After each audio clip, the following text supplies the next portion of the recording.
What's up, guys? John here with another video. Sorry it's been a while. Been extremely busy with everything that's going on, but I'm back and it's time to talk about a lot of films, mainly Star Wars, obviously. So in all fairness, Star Wars is the biggest thing right now. They've got the Mandalorian series, they've got the Rise of Skywalker, they've got Battlefront 2 Celebration Edition, they have many different things that they're having, talks about the next films, which will hopefully be released next year, and yeah, there's a lot of things going on. So for today we're going to be talking about the Mandalorian, and just a quick overview. In my opinion, now I know there's a lot of people who have said that this series is amazing, that it's the new Star Wars, and this is what Star Wars should be like, and I completely agree. It is amazing. It's a great series, absolutely amazing. It's got action, it's got feelings. I actually feel for these characters. And you actually understand the characters and what they're going through. So Din Djarin, I think his name is, or the Mandalorian, or Mando, whatever you want to call him. His whole life has been just being bounty hunter, really. He's one of the last of his species, and he's just lived his whole life, trying to get a wage and things like that. Then he meets this boy, this child, and he realizes that the galaxy is a lot bigger than it is, and he realizes that rather than just thinking inwardly and just getting money so he can survive, blah, blah, blah, he's got to think about other people, and this is where his selflessness comes in. It's like Baby Yoda, or Yiddle, as I call him, has brought out this past of, he's brought back his childhood feelings, his selflessness, his loyalty, his love for people.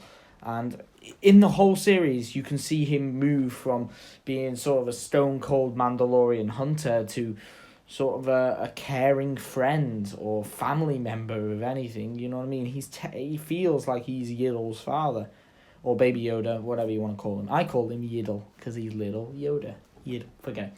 Anyway, so this series is really good, and at first it didn't really tie very much into the Star Wars canon, other than the fact that it was 5 years or something after Return of the Jedi, but that was it. It had clone troopers, it had stormtroopers in, sorry, it had ATSTs, it had sort of life after the death of the Emperor, which is brilliant because it gave us an insight on how the galaxy is sort of lawless now, and that it sort of asks you the question, was the galaxy safer when the Empire was actually around? And obviously the answer is no, but in all fairness, it was probably safer than it is now, as the Republic have only just started being brought in and have started to make laws, build their, armies and things like that. They've only just started to rebuild, really. And that was quite interesting, because we haven't really seen much in between episode 6 and 7 other than the books. And the books don't really give us any idea of how life was like, other than, because they just show us how life was like for Leia and Ben Solo and Han Solo. So it's a good thing that it's actually showing us how life was like for everyone else. And it really is tough out there during this time period, so it was quite interesting. There were a lot of prequel references. There are spoilers in this, obviously. So the fact that Dr. I can't remember his name, but he had a patch on him, which basically means that, it's sort of similar to the clone troopers in episode 2. So there's theories that he could, in fact, be a sort of cloning scientist, and that he wants to create an army of Yodas. I have some theories about that, and I do want to go into it on another video, maybe a Mandalorian, what should be in season 2. But yeah, a lot of references. Spoiler alert for this as well, the Darksabers in it at the very, very end.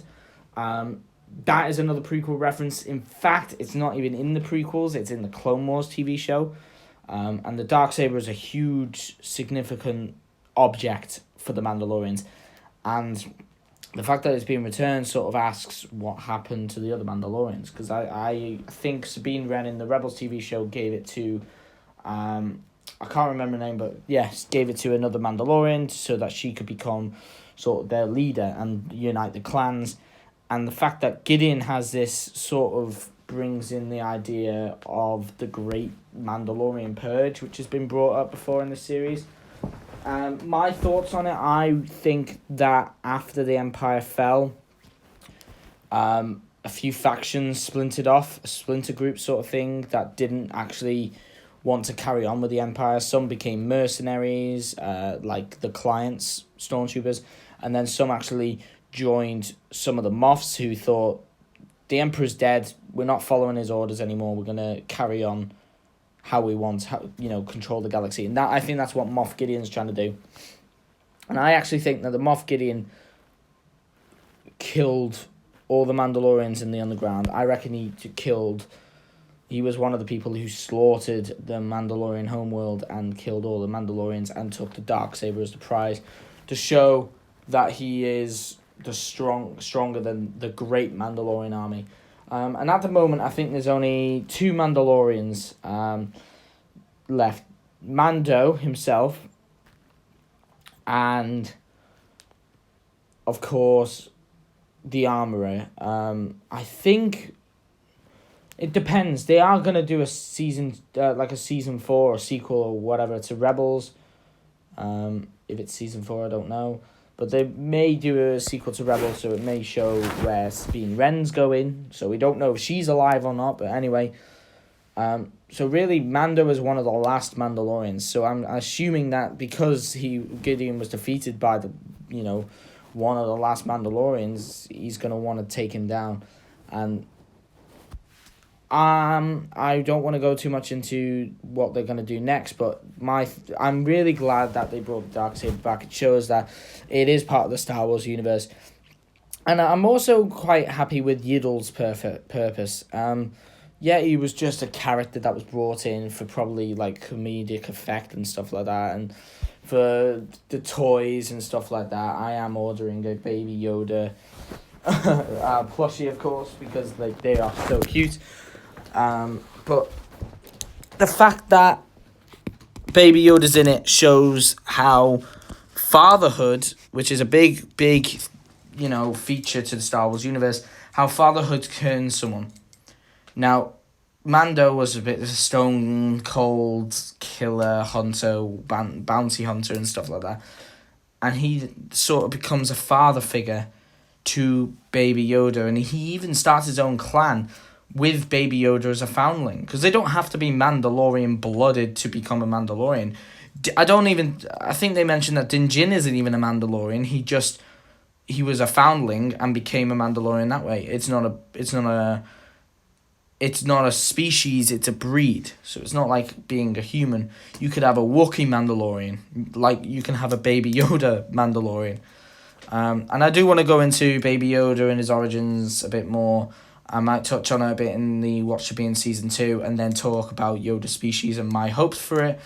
Because it seems like they're trying to bring that on a bit. So I'll leave on this. I'm very happy with The Mandalorian. It was a great addition to the Star Wars universe.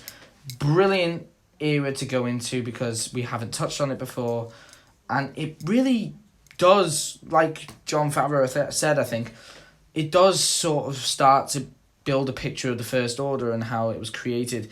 And I think Moffs like Moff Gideon or, Imperials like Moff Gideon, they sort of brought in the First Order. They sort of had their own factions of the First Order, but they're called the First Order yet. They had their own factions of the Empire, and they were like spread across the galaxy. And then Snoke came in, this powerful being who they sort of sought to as a leader, just like the Emperor.